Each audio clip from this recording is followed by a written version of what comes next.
Mythic Plus Season 3 in 11.2 will slap. The best season ever? Now, I don't know, what Marcellian is basing this on, but I am excited for Season 3. We got those new waystones where, you'll be able to know where you're actually going to die if you release where you're going to end up in the dungeon. We got the new Mythic Plus Deserter system. I think a pretty decent rotation of dungeons coming up. So let's see what Marcellian's reasoning is as to why Season 3 is going to be one of the best seasons ever. Here we go. Hello and welcome back to Marcellian Online. We're looking at Season 3 of Mythic Plus. Only Mythic Plus, not the Rig. We're talking about Mythic Plus 11.2. It's going to be the greatest season ever, no doubt. There's a lot of things happening over there, and we have to go through it. Standard WoW hype. Some proper testing, I would say. Yeah, it's a few days. We're going to test, but there's a lot of stuff that we have been asking for, not just we, but like the entire community, and I cannot believe that they're actually doing it. I think like philosophically, they're going even further with like making Mythic Plus, I dare to say, accessible. Yes. And I know a lot of people kind of lost their minds when they saw some of the dungeons from the dungeon poll. I mean, they voted. You guys voted for it. We voted for it I believe a lot of people said in the forum post or whatever, like, I'm going to troll everybody and just vote for Dawnbreaker and Aracara and shit like that. So people were trolling that. And then, this is what we have. Yeah, WoW players are going to be degens. That's not surprising at all. But I think we were going to, regardless, we were going to get the, we have to get the 3 or 4 dungeons from this expansion. That always happens. Now I think it's 3 plus the new dungeon, then you get 4 old dungeons. That's how it's been working. So I don't think the vote affected that. What it affected was the old ones we were going to get. That's what democracy gets you. Okay, but should we open the first wound regarding the dungeons? Let's go. We feel that they're like, oh my god, we had so much pain. There's so many avenues we can go for regarding this. Sure. First of all, Aracara and Dawnbreaker. Okay, so there were a lot of people played Aracara because of the trinket, obviously. Sure. And it was, I would say, maybe one of the least favorite dungeons in Season 1. Yeah, I don't care for the spider aesthetic. I never liked Aracara that much, but I didn't think it was a very hard dungeon. You just go in there, get it done. I didn't think the boss fights were that bad. There was the one where you got to stay in the circle and all that shit, whatever. But Dawnbreaker is a little bit annoying. It's like the opposite. Dawnbreaker's aesthetic is pretty awesome, but I hate the flying around shit. Because the group gets lost. You always got that one guy who veers off and goes somewhere else. You know where the fuck he went. Or the tank is landing somewhere and the rest of the group is landing somewhere else. I never liked the flying around ever since the Onaharan Plains, right? Where we had the flying in the dungeon, you got to land. I just don't like that shit. Just keep me grounded. Let me just run to the next group. I don't want to fly around. Dawnbreaker as well. Now, we are talking about Season 1, which was very different than Season 2, which will be very different than the new season, Season 3 coming along. What is that? So what does that mean? If you remember, if you've played Season 1, you remember the intensity of the mechanics, the cast, how punishing everything was, and their entire philosophy was revolved around making tanks and healers feel like they're more impactful. And the only way to make them feel like they're impactful when you have defensives that reduce 60% of your damage you take is to kill people every time. So that was basically the theme. And of course, when we moved to Season 2, all of that was toned down. Fewer casts. Less punishing. You still had a lot of situations where you would just die with any defensive up, but we're talking a lot more into the higher range of the keys or mid-high range of the keys. Season 1 Rookery's great. I enjoy running Rookery. I think people hate it because the last boss, you guys were talking about it when we were doing. I actually think Rookery's a nice one. Maybe because I'm a tank, I just think Rookery's very straightforward with the tanking path. Like it's just like, hey, go straight. Okay, there's no real deviation from this path. You just go straight. And I like dungeons where you just go straight. Specifically, Aracara and Dawnbreaker Rookery's a dookie. I know a lot of people don't like it. Fun because of how the whole system of Mythic Plus was designed back then. And I do believe a lot of people, us included, say kind of like the worst Mythic Plus season in a long time, I would say. And now we're looking at these dungeons, and we have to take into account the fact that at least what we know that they introduced in Season 2, better visuals for mechanics. That was a big Of course, problem. the healer's dead. Longer cast times for different casts that would otherwise be impossible to control, right? I would dare to say like even maybe less mechanics. Oh, fewer mechanics. Well, that's definitely something that they confirmed in the WoW cast. No, was it in a WoW cast or an interview? maybe our interview. I think it was in our interview. I'm getting them all confused. So they actually confirmed that, they're going to tone down the cast as well and overall mechanics to bring the Season 1 dungeons and align them with Season 3. And that's good, because season 2 dungeons were way better than Season 1 because they got rid of a lot of the cast and a lot of the annoying shit that was going down with Season 1. So that's good to hear, because we don't want Season 1's dungeons to come back into this one and be the same annoying shit. So they're going to tone it down. That's a good thing. Maybe it won't be as bad as it was then. Season 3 is good, but the rest, three good dungeons, the rest are ass. Well, we also got the new one, so we'll see how that one is. I don't know yet. I think people are going to start testing it, or they're just starting to test it now. So that'll affect whether or not the season's good. That's another dungeon. And also, the Season 2 dungeons are addressed. And I wanted to say this. There was, I think... You already tried it on PTR. Nice. The Twitter account, I think this person is playing super high-end Evoker, rank 1, rank 2 Evoker, Lizzie McGuire. And him and his party tested out Priory, and the first boss already got changed, where now you can see in the screenshot that he posted out that now it leaves puddles on the ground. So... because the boss was a little bit simpler for everybody except the tank. This was a tank buster boss with a very long bleed, and the bleed has been toned down.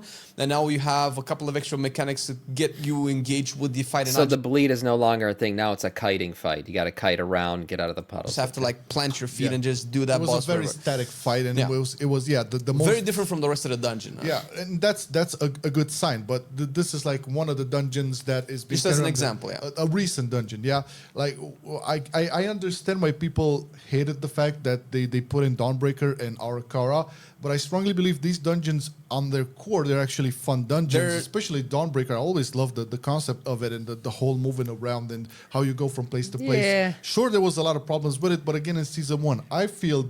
I'm not convinced, but they have this huge opportunity to make these dungeons the concept of this dungeon's fine. I just don't like the flying around. I don't. Enjoyable. It's an opportunity, or it can backfire. But this is, you made a really good point. This is the last season we're gonna have before midnight. So we're not going to have a faded or awakened season or whatever you want to call it. Right. So these will be the last dungeons you will be doing as part of a dungeon season pool in the War Within. And Dawnbreaker is maybe one of the most unique ones because there's a lot of stuff that you don't normally do in a dungeon. I understand that some people just want it to be predictable and consistent, but flying around and chasing the boss and doing stuff, you only get to do that once, right? Why not just make it a cool, fun experience? And obviously, hopefully, that they fix a lot of stuff with it is cool. I don't mind flying in the boss fight. That doesn't bother me. I don't like the flying from trash pack, coming to trash pack. I don't like that.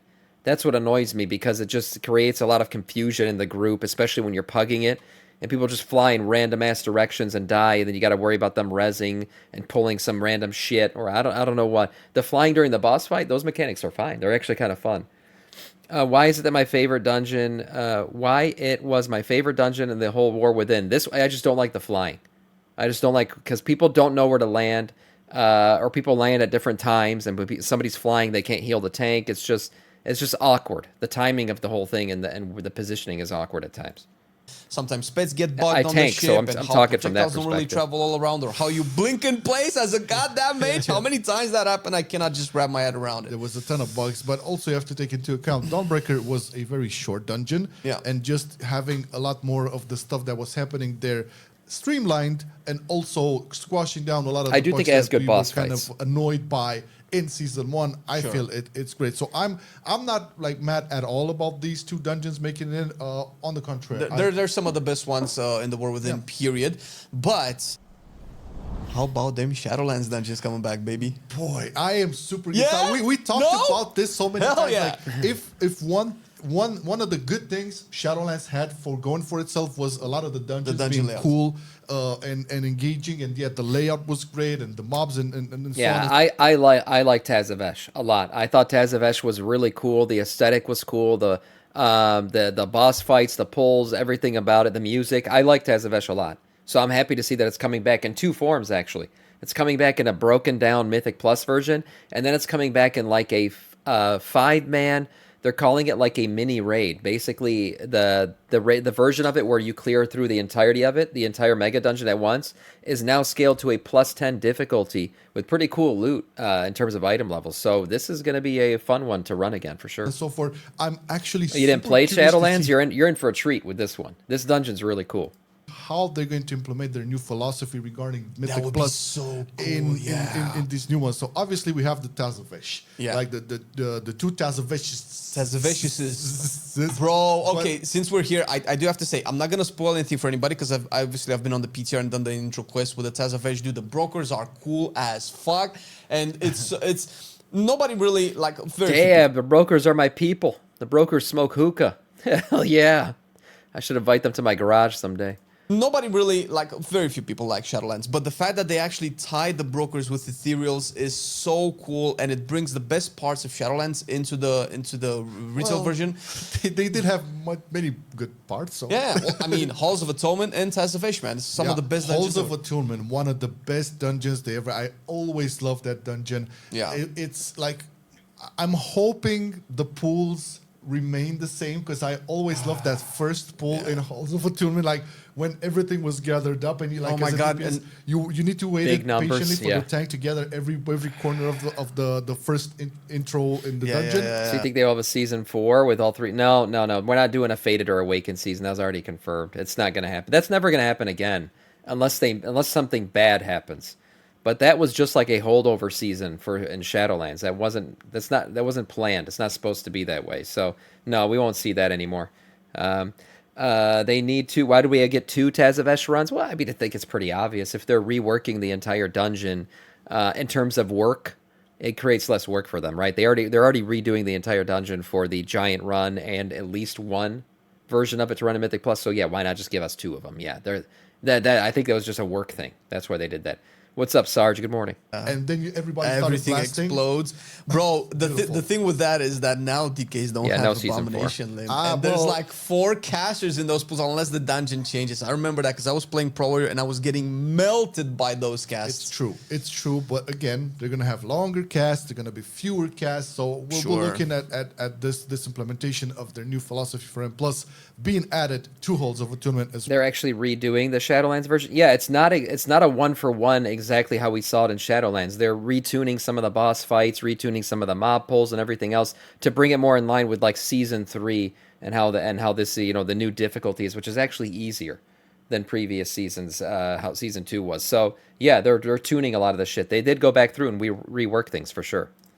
Well, when they introduced the Tazavesh dungeon, we loved it. Like the theme of it was great. It looked very cool. The bosses were unique. It's very fresh. Fresh indeed. A lot of like cool mechanics. The last boss though. Oh, the last boss. We might still have some footage from Shadowlands that you might see on the screen right now. Dude, the last boss was crazy. Wait a minute. Which one? Because I remember this. All the movement that she had. This is a lot of movement in this boss fight. One that shoots the spears and just fires already. How many deaths, man? How many goddamn deaths were there? It's gonna be for a lot of people. It's gonna be again, even for us, I believe it's gonna relearn what we used to know back in Shadowlands. Because at one point you do know how to do all of those mechanics. There's a lot of areas that pop up that you gotta avoid, and then he shoots this little spear that bounces around. You gotta avoid all that shit. There were a lot of fights in this poll, believe it or not, where I was the last guy alive as the blood DK, and there was like no real enrage timer, if I remember right, and I would just have to keep doing the mechanics over and over and over, and sometimes it would suck because you'd break the key by doing that, but it was it's a long fight because people die.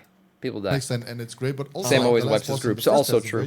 Where you have to like teleport all around to not get hit by those nasty circles that spread around. Sure. You know, and it was anti-magic shell helps with this fight a lot from too. one portal with one symbol to the other, and it was I find that so refreshing. Like coming from like the classical. Oh, this is the dungeon boss. Have a couple of frontals, couple of swirlies, la la la. We're all good. No, forgot about these. Pretty cool and I'll fresh out the box ideas. I'm happy for those to come back. So that's a big win. Like the Tazavesh, Halls of Attunement, the Shadowlands. I still believe there was still a couple more dungeons they could have added from Shadowlands, to be fair, that were really good. They did add Necrotic Wake Season 1, and they're adding Halls of Atonement now. I'm hoping for the other side, to be fair. But Sanguine Depths, bro, you're not making any friends here, man. You're not making any goddamn friends. But the new dungeon, man, Echo Dome All Done. I haven't seen that. I haven't got the chance to test it, so you have to lay it all down. What is it like? From everyone who's tested it already in chat, I saw Sylar was saying it. You guys, is it a good dungeon? Sylar thought it was a good dungeon. I think the reviews aesthetically it looks nice, but I haven't actually seen like a live run of it yet. What it does. I think it's amazing. Okay, cool. Yeah, well, I guess we'll see. More people are testing it this week. Is it short? Does it have mechanics? It's super fast. Okay, so obviously we played it on the PTR, but only on Mythic Zero because Mythic Plus wasn't up there yet. But since this is newly designed, we can probably assume that the Mythic Plus version is going to be very similar to the Mythic Zero one. We'll have more details on that in the coming days on our stream, twitch.tv/MarcellianOnline. But the dungeon is cool. It's super short. It's 3 boss dungeon, and it's very open. It's nice. I mean, you've probably seen how Koresh looks. I've seen that. The color palette seems to be very heavy with all those purples. You know, when it comes to Mythic Plus, I actually feel like the 3 boss dungeon layout is is perfect. It's the best way. I feel like 4 to 5 bosses starts to feel... You look at that boss checklist sometimes when you're in those runs, you're like, oh, we've only killed 2 bosses. We still got 2 more. I don't know why. Just 3 always feels good. Like you got that first one. Okay, now we got 2 more. It just feels like the right amount of bosses for a Mythic Plus run. I'm not speaking just to like any type of dungeon run. But when it comes to Mythic Plus, I enjoy, Sam killing bosses. I enjoy, I think, 3 boss dungeons. I think that's the perfect balance. And dark blues, but that white sand. Yeah, the sound, the glassy sand. It gives me some Bastion. I think if I had to guess, most are 4. Most are probably 4 bosses. That white Bastion, sand. it gives me Voldoom vibes. You haven't had enough of Mythic Plus to have that option. I'm not a big. You're better at this. An the opinion, color I guess theory you stuff, meant. Yeah, but this opinion. just makes it so relaxing for the eyes because you could get very tired looking at dark blues and purples all the time. Yeah, that's true. And the bosses, dude, there's some gnarly bosses right now. There's the first boss, which is a big fat worm, has a mechanic that just consistently sucks you in for about 10 to 20 seconds. That's gonna be a bitch for casters. Which one did one have? Did Ruby Life Sanctum have 3? I always felt like that was a pretty good one, just in terms of like timing it properly. But I could be wrong. Sometimes the 4 boss dungeon feels like a 3 because the last 2 are like back to back. That's always been a thing. What was it? The school one back in Dragonflight. Do you guys remember it? What was the one where you're going through the school? The school one I remember had it felt like 2 bosses back to back at the very end. Do you mean Ruby Life Pools? Yeah, what did I say? Ruby Life Sanctum? Yeah, Ruby Life Pools. Yeah. The Suck-In Ruby Life Pools had 3. Yeah, see, that's why I'm remembering like fondly 3 boss dungeons. I thought they were pretty good. The school one. Yeah, there was a school one where you go through the dragon school or whatever. Yeah. Sam, you need to go back to school. True. Sure, that's going to be tuned a little bit. Right. The mobs are also interesting, and you have around the dungeons some pillars where if you channel them, you get a buff for for like 20 seconds. I think it's like a haste buff, kind of like how Xal'atath's affixes are in the lower keys where she buffs you. If you do a thing, you just channel this, and it's like 5 pillars or something that you can do. One thing that I do have to say is that the mobs just have a lot of backstab mechanics, like shadow stab mechanics. Ooh. They constantly teleport behind you. That's gonna be That's gonna be funky for the casters. But yeah, we'll see how that plays out. This is just like the first impressions. Well, listen, man, I would be happy for this season to be maybe a bit more melee friendly because season 2 was kind of anti-melee. You have to admit that. We'll see. A lot of stuff, yeah. Well, I mean, we still have Floodgates going into the next season. I mean, Floodgate and Priory were, at least in our books, great dungeons. They're probably better for... I don't think so. No, I like Priory. But generally, like the design and the flow of it and the options, especially for Floodgate, the many options you have to like route, very cool. And Priory as well. I think like 2 of the best ever Floodgate was fun, yeah. Dungeons Priory, a paladin and a priest dungeon, man. Yeah. Now, we'll get a little bit biased here, regardless. Ecodome Aldani. So we still have like time to test it when the Mythic Plus testing is coming out. But so far, you have cool faith boss. in this dungeon. Oh, it's a new dungeon. It's not heavy. Doesn't look like it's gonna be annoying. The mechanics are unique. There's some boss swaps. It's all ethereal shenanigans all over the place. It's very fresh. The visuals and the way it looks is really cool. The mobs are kind of what we've seen in Shadowlands. One very simple thing that I can appreciate here. We got what's it called? Pink mechanics on a brown floor.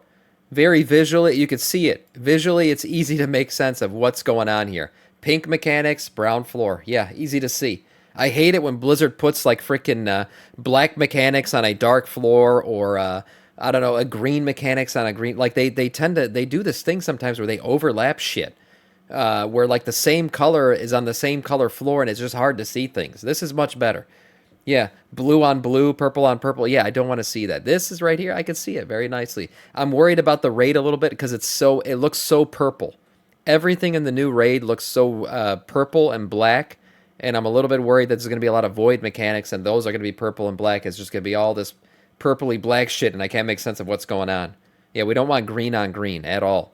Legion had some of that shit going down. The mechanics are unique. There's some boss swaps. It's all ethereal shenanigans all over the place. It's void themed. It's very fresh. The visuals and the way it looks is really, really cool. The mobs are kind of what we've seen in Shadowlands a little bit with some of the little funky mobs there. Because obviously it's an Echo Dome. A lot of cool arcane mechanics here. They're just collecting species from all sorts of worlds. But overall, I think it's the fresh version of Tazavesh. It's cool. Okay. It's gonna be fun. Okay, that's very promising. So far, I believe like in terms of like how good this season will be for Mythic Plus, it's from the dungeon pool. It's looking to want to be the best, no doubt.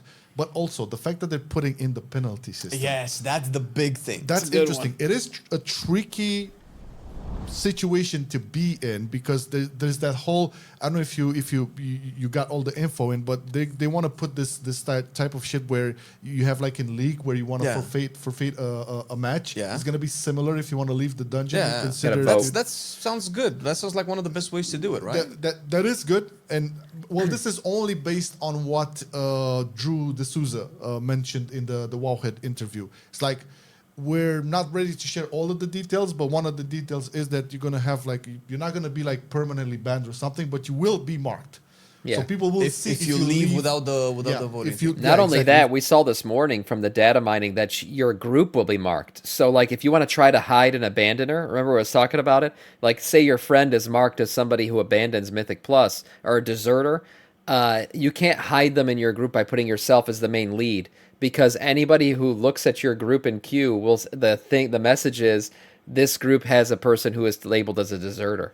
So that's mark of shame. Yeah, they got to ring the bell. If you leave just constantly, and but that's perfect because we've had a similar situation. I believe was it in Heroes of the Storm where they've affected the matchmaking at one point, and if you were a leaver, you had the leaver status, and people could see you're a leaver, and then you might not want to party with that. And if you were a leaver, you could only queue in games with other levers. So it might just pull you into a section of like degenerates, like this degenerate deserter group. So deserters only invited to this group. That'll be funny. For how long? I don't know. I don't think they said how long the mark will last, but they did say that by completing a couple of good runs without deserting, the mark will fall off. So it's not necessarily like a strict timer. You can remove it by being a good person for a little while. This is where you belong, motherfucker. Everybody just leaves. Yeah, but the voting thing feels very nice instead of having to restrict players from engaging with the content in any way. That might be a little bit too harsh, although they still have that for like PvP and battlegrounds and arenas and stuff. So I don't, and I think you still have it for PvE when you queue for LFRs. We got the penalty yesterday for time walking. Remember, I queued up for actually it was a regular dungeon. We did a looking for group regular dungeon, and I wanted to do time walking. We went into the dungeon. I was like, oh shit, I queued up for the wrong thing. We left, and we got a half-hour penalty. It was kind of scuffed. I wish it would. Half hour feels like very long to leave for an LFR group. It's kind of ridiculous. Dungeons, if you leave, you get the... Or not LFR, but a looking for group. Lever debuff as well, so... But the vote is fine. Obviously, the first thing that people think might be thinking at the very least is like, what if somebody trolls and then we all want to leave, but this one guy keeps us in or whatever. That's it. There's a lot of double edges on this system, so we're probably going to see its first version soon on the PTR, and then they're going to iterate on it a lot, I feel, because if they're not going to do it properly, it's going to be a whole mess. It's going to open up different kind of worms altogether. Yeah, for sure. One thing that I had the mark of shame, back onto saying this will be the greatest Mythic Plus season ever is the fact that they haven't mentioned anything regarding crests and all of that system. I want that shit either... You want unkept crests, right? Is that what you're saying? I want that system gone or replaced. Yeah, I don't mind crests. I hate Valor Stones with a passion. I can't fucking stand them. I don't want Valor Stones to be a thing anymore, or just give me so many Valor Stones that I don't have to consider it anymore. It's just very annoying. I understand crests and where to get them from and why they're relevant, and it's for upgrading gear, and it has to do with the difficulty of content, but Valor Stones are just an annoying, tedious thing. That's like, okay, you can go get it from a bunch of different places, but I don't want to. I want to run the content, and I feel like I'm always running out of Valor Stones by just doing I got to go do other stuff to gather up more Valor Stones, which is annoying. It's get rid of that shit. I know we said this a bunch of times, but I was really hoping this time around they would address it in some way or capacity. Okay, maybe it's too harsh to say I want it gone, but something to replace it much more clear and not so convoluted and not so gated. I think the gating is what bugs me the most. My only problem with crest is the naming system. I also can't stand. Just call it Mythic Crest, Heroic Crest, Normal Crest.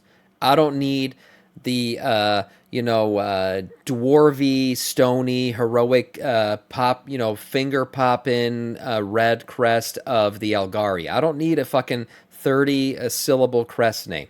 I don't know what any of them mean anymore. I just know them by their colors at this point. I'm like, oh, I want the red crests. The red ones are going to help me upgrade my gear right now at my item level. I don't need 50 different name iterations on these things. Just call them what they are. Mythic Crest, Heroic Crest. Fine. Keep it simple. And I still feel if people are super Little excited PP to try crest, out yeah. 11.2 after they haven't played maybe at all in War Within, they're gonna come into the game and they will not know how the fuck this will work. So I think I have the fairest take on the crests possible. As much as I dislike the system, it does fix almost all of the issues that we had with gearing prior to the crests being introduced. It just does it in a very roundabout and annoying way, and I'm pretty sure they know it. They will probably not mention it publicly because there's this whole mentality of like we like where this is, but we could improve it. Like this has been like a consistent response to a lot of the criticism, which is code for it's not good for new players, and obviously the game is veering towards a direction where they want to make it more accessible for new players. The one-button rotational system is one example. Their war on add-ons is another example, right? So obviously it's not gonna stay. How about the war on a million different goddamn currencies? How about that? Huh? Oh my god, so many currencies. Yeah, I don't that know. And also there's another thing: the fact that if you just enjoy Mythic Plus and you cannot have access to like Mythic track gear, still a problem. I mean, I'm not saying Mythic Plus players should have an equal toe as Mythic Raid players would. I'm just saying find a solution that you don't feel punished or less looked at if you're just enjoying Mythic Plus. You know what could happen, and I think they're setting they are essentially setting their stones for this type of system to be implemented into the game, which is the new tier sets. The new tier sets, we actually now have tier sets that are associated with the hero talent. So if you change your hero talents, your tier set changes. Yeah, this essentially means that we have, first of all, double the number of tier set bonuses for each individual spec. The balancing is going to be a nightmare. Some of them may overlap with the other spec that shares your own hero talent, which is fine. But what this also means is that if something happens in your game... Mythic plus 12 should drop Mythic gear. Here's the thing, though. I think a Mythic plus 12 is easier than a Mythic Chrome King Gallywix. I do. So, like, it should... I think it can drop at the item level, but there's got to be some type of, I don't know, differentiator or limit. I don't know how they do it. I don't know what the solution to the problem is. I do think Mythic endgame rating is the hardest content to do in the game and should give the best rewards. Spamming 12s over and over, you should not be more geared than somebody who runs Mythic Raid and is progressing through Mythic Raid. But I don't know how to change it. You haven't done a 12. No, but I could. I could do a 12. I could more easily do it. I've done 10s across the board now, basically. I can do a 12, I know for a fact. There's no reason for me. I don't care about the 3K IO. That's why I haven't done one. But I know for a fact I can do a 12 more easily than I can form up a Mythic Pug right now to go kill Chrome King Gallywix. It's just easier. So I don't know how they differentiate between So we could two. have this for dungeons. If you are loading in a 5-man content instance game, your tier set bonus change. So they could use this system. Very copious. Maybe the myth track gear from a plus 12 would just not go as high in terms of item level. Like it's mythic, so it's better than the heroic track. It goes a little bit higher, but it just won't go as high as a mythic track gear from Raid.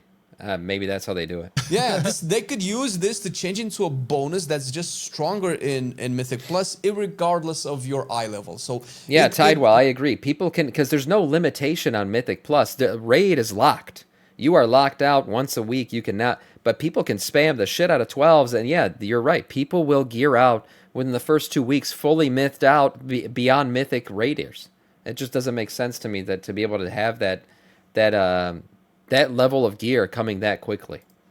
Change it so that eye level isn't necessarily what you want in Mythic Plus, like Myth Track gear, but is the actual bonus. Now, of course, whether they do it or not, or whether they see this as I've done 10s off stream, it so depends on them, of course. But I'm pretty sure that they are aware of the Valor Stones and their 5 types of crests and how they each come. And it's like, everybody has been saying that the Dragonflight last season Awakening was the best when you just looted an item and had like 12 upgrade tracks. It was Awakened and that's it. It was not no veteran, champion, hero, myth track bullshit. Beautiful. It was just like one all the way to the top. And you can just take that and get it. You cannot get the 10 to 12 ranks unless you cleared all plus 12. Yeah, he's saying the same thing I just said. You can do something like that. That's a healthy gate to have. But regardless, we're curious to see what you think about the new season that is coming in Mythic Plus. So be sure to let us know in the comments. And if anything is very interesting or upvoted, maybe it will be featured on the next video on this series right here. We had to tackle these new ones first because it's a lot of new stuff, so we have to talk about a lot of the things. But hey, put your thoughts in the comments. Don't be shy. We look at all of them. If we don't have the time to reply to all of them, and we'll make sure to feature it if it's voted enough or interesting enough in the next video. After this, click on this video right here to check out the tier sub bonuses that we just mentioned, because we have a video that goes over all of them. Click. Yeah, good one. We watched it. Yeah, overall, I agree that this season's shaping up to be a good one. Season 3 could be the best ever. They didn't even mention the Waystone feature now, where if you die, you go back to a certain spot, and now you know where you're going to go back to. And then, what's it called? The Keystone Deserter they did mention, so that's one. The dungeon pool, okay, it's fine. There's good and bad to it. That's every season. But overall, I think what they learned from Season 2, going into Season 3, and then the new features as well, yeah, it is lining up to be the best season, maybe, we've ever had. We'll see. Nice video from Marcellian.